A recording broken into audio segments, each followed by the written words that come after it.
최근 디즈니 플러스에서 공개된 드라마 북극성은 단순한 픽션이 아니라 지금 한반도가 직면한 현실을 상징적으로 보여줍니다.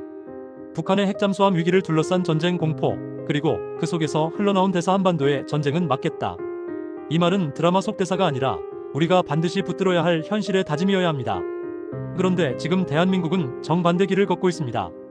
2018년 9월 평양에서 남북이 체결한 9.19 군사합의는 한반도의 전쟁을 막기 위한 최소한의 안전핀, 전쟁 없는 미래를 약속한 안전판이었습니다. 남북은 적대 행위를 중단하고 DMZ를 평화지대로 만들며 실제로 지피를 철거하고 비행금지 구역을 설정했습니다. 이 합의 덕분에 DMZ에서는 총성이 사라졌고 접경 주민들은 우리 아이들이 안전하다는 안도의 숨을 쉴 수 있었습니다. 세계 어디에서도 보기 힘든 수준의 군사적 신뢰 구축 조치였고 군사적 긴장을 눈에 띄게 완화시킨 합의였습니다. 그런데 이 소중한 합의를 국민의힘과 윤석열 정부가 스스로 무너뜨렸습니다. 북한이 정찰위성을 발사하자 이를 빌미로 9.19 합의의 효력 정지를 선언했는데 사실 정찰위성은 9.19 합의의 직접 대상과는 아무런 관련이 없습니다. 억지로 끼워 맞춘 핑계였을 뿐입니다.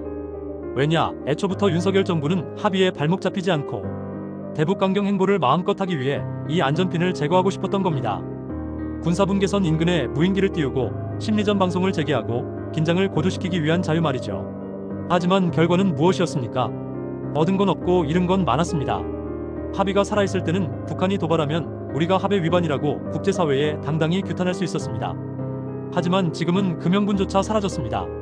남북은 다시 서로를 무장 감시하고 있고 접경 지역의 불확실성은 오히려 더 커졌습니다.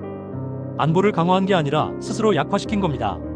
자충수도 이런 자충수가 없습니다. 더 우려스러운 건 이것이 단순한 무능이나 실수가 아니라는 점입니다.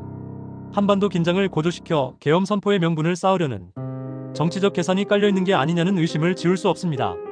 국민의 안전보다 정권의 유지, 평화보다 권력의 욕망이 우선시되는 순간 국가는 국민을 지켜야 할 의무를 스스로 포기하는 겁니다. 우리가 지켜야 할 것은 허세에 불과한 강경 이미지가 아닙니다. 평화 그 자체입니다. 9.19 합의는 한반도에서 전쟁을 막기 위한 첫 단추였고 윤석열 정부는 그 단추를 스스로 떼어냈습니다. 이제 필요한 것은 그 합의를 복원하고 문화와 스포츠, 청년 교류 같은 새로운 신뢰 구축 방식을 통해 한반도 평화를 다시 빚어내는 일입니다. 국민의힘과 윤석열 정부는 전쟁을 막을 합의를 부정함으로써 국민 모두를 위험으로 몰아넣었습니다. 전쟁을 막는 장치를 깨부수는 정권은 결코 국민을 위한 정권이 아닙니다. 우리가 지켜야 할 것은 힘을 앞세운 허세가 아니라 전쟁을 막는 안전판, 바로 평화입니다.